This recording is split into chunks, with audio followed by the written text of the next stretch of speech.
नमस्कार दोस्तों, वॉक पे चर्चा में आपका स्वागत। कल बहुत ही ज्वलंत मुद्दा उठाया अजीत पवार जी ने जब उन्होंने अपने चाचा जी को धकिया के सीट से हटाया। और ये मुद्दा है महाभारत के टाइम से कि कब पुरानी पीढ़ी सत्ता छोड़ेगी और नई पीढ़ी को जगह देगी। और कहते हैं पुराने ज़माने में भी राजाओं की उम्र 100, 150, 200 साल होती थी तो वो सत्ता का त्याग नहीं कर पाते थे, चाहे वो धृतराष्ट्र हो, चाहे वो भीष्म पितामह के। नहीं, मैं तो सेवा करूँगा। तो हमारा एक सिस्टम बना था, ब्रह्मचर्य, गृहस्थ, वानप्रस्थ और संन्यास। वो मॉडल बहुत बढ़िया इसलिए था कि आपके पास 25, 50, 75 और 100 साल है। उसमें आपको रिटायर होना है, दुनियादारी से अलग हो जाना, चाहे कुछ मर्जी हो, उनका किस्मत है, उनको देखना है। भारतीय राजनीति और विश्व राजनीति में भी अगर आप देखेंगे तो ये ट्रांजिशन नहीं हो पा रहा। There is a huge young population eager to take over responsibilities, चाहे वो फैमिलीज में हो, चाहे वो बिजनेसेस में हो, चाहे वो पॉलिटिक्स में हो। And the seniors in the families, businesses, political setups not willing to give up unless they are forced. And now again a merit of something called BJP comes in. 75 की as तय है जिस पे कि politicians retire होते हैं। आप सेवा कर सकते हो बट आपको पोजीशन नहीं मिलेगी।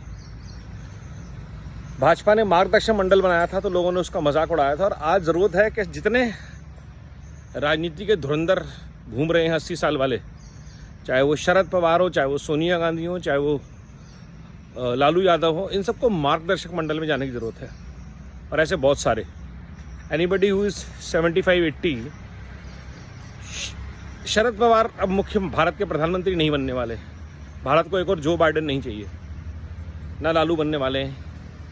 औलाद उनकी नालायक है, इसलिए उनको वहाँ पे कंट्रोल करना पड़ रहा है।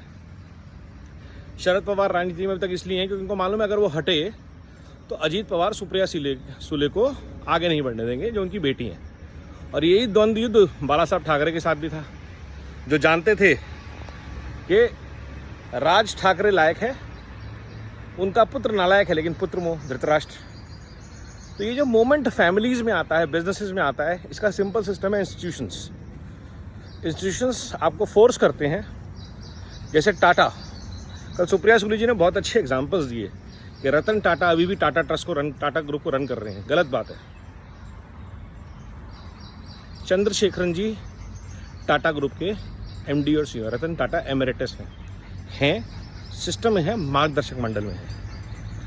ये फ़र्क सारस पूनावाला जी के जो फादर हैं वो ऑलरेडी हैंड ओवर कर चुके हैं day to day running of the organization and systems to him and all other businesses that she coated.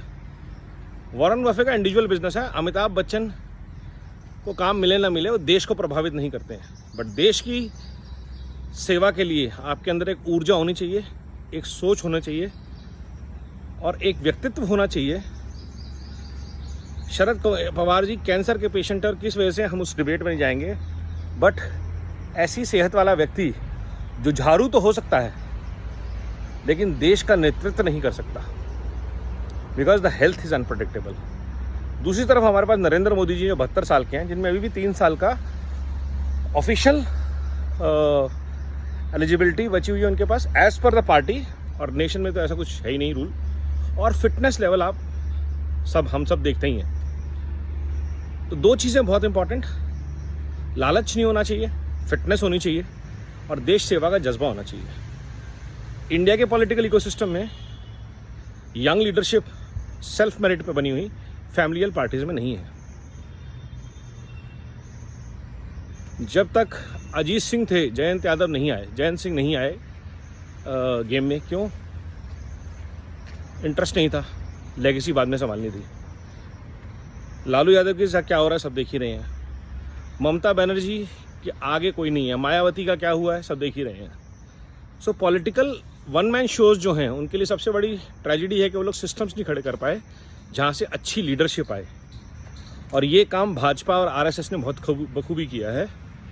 आज भाजपा के पास अगले 30 साल के लिए देश को देने के लिए नेता हैं, चाहे वो देवेंद्र फडणवीस हो, योगी जी हो, अन्नामलई हो, स्मृति ईरानी हो, निमगिल हो, किरण रिजिजू हो, आप देश के किसी कोने से देख लीजिए, हेमंत बिश्व शर्मा हो, किसी पार्टी से देख लीजिए, माधवराव सिंधिया हो, तो भाजपा एकमात्र ऐसी पार्टी है जो लीडरशिप को रिस्पॉन्सिबिलिटीज़ के लिए ग्रूम करती है और यंग आते हुए लीडर्स सीनियर्स के लिए थ्रेट नहीं होते, वो पाइपलाइन बनते हैं, लेगेसी बनते हैं। और देश के लिए इंस्टीट्यूशन से आने वाले लोग जो अपना काम करके एक्सपीरियंस के साथ आ रहे हैं, और ना सिर्फ इसलिए कि मेरी मम्मी प्रधानमंत्री थी इसलिए मुझे भी प्रधानमंत्री बना दो, या मेरे पापा प्रधानमंत्री थे इसलिए मैं भी प्रधानमंत्री बनूंगी, जो कि देश ने देखा है। They are coming on their merit, the organization is promoting them on their merit, giving them responsibilities across the country.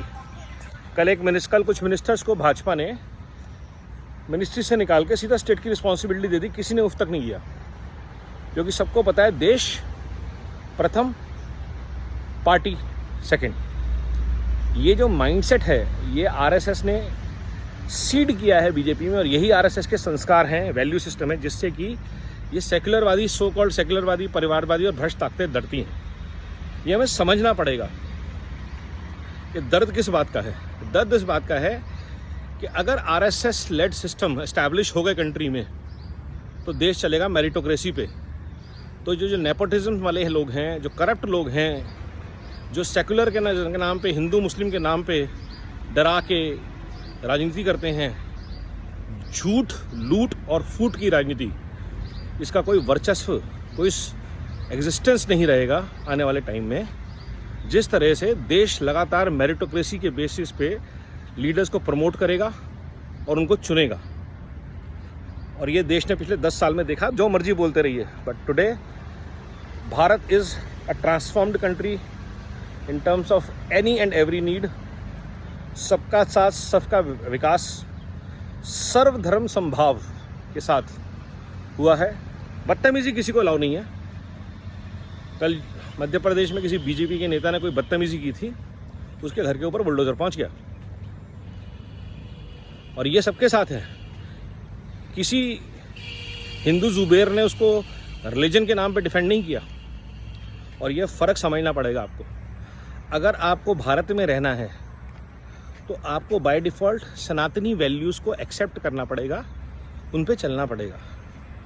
जिहादी मानसिकता, इस्लामिक फोर्सेस की जो माइंडसेट हैं वो इंडिया के लिए नहीं बने हैं। हम एक अलग वैल्यू सिस्टम है। उस वैल्यू सिस्टम को अंग्रेज़ों की लिखी हुई किताबों से या ब्रिटिश के दिए हुए कॉन्स्टिट्यूशन से आप चेंज नहीं कर सकते, जो कि ब्रिटिश एजुकेटेड लोगों ने बनाया था। If it needs to revise the constitution, revise the law manual, so it be. But आज की डेट में जो सबसे इम्पॉर्टेंट चीज़ जो महाराष्ट्र के दंदुद्दी से निकल के आई है कि सिस्टम के रूप में अगर सत्ता का हस्तांतरण, पार्टी की ताकत का हस्तांतरण नहीं होता है तो फिर नेक्स्ट जनरेशन उनको धकेल के आगे बढ़ेगी। हमने ये समाजवादी पार्टी में भी देखा। तो अखिलेश यादव अगर इसके खिलाफ ना बोले तो अच्छा है कि अजीत पवार ने उनको साइड में कर दिया, और ये चलता रहेगा। लालू यादव को भी उनका किसी दिन बेटा बोल देगा पापा साइड में हो जाओ, क्योंकि आप मान नहीं रहे हो। मेरिटोक्रेसी के लिए सिर्फ भाजपा। जय हिंद, धन्यवाद।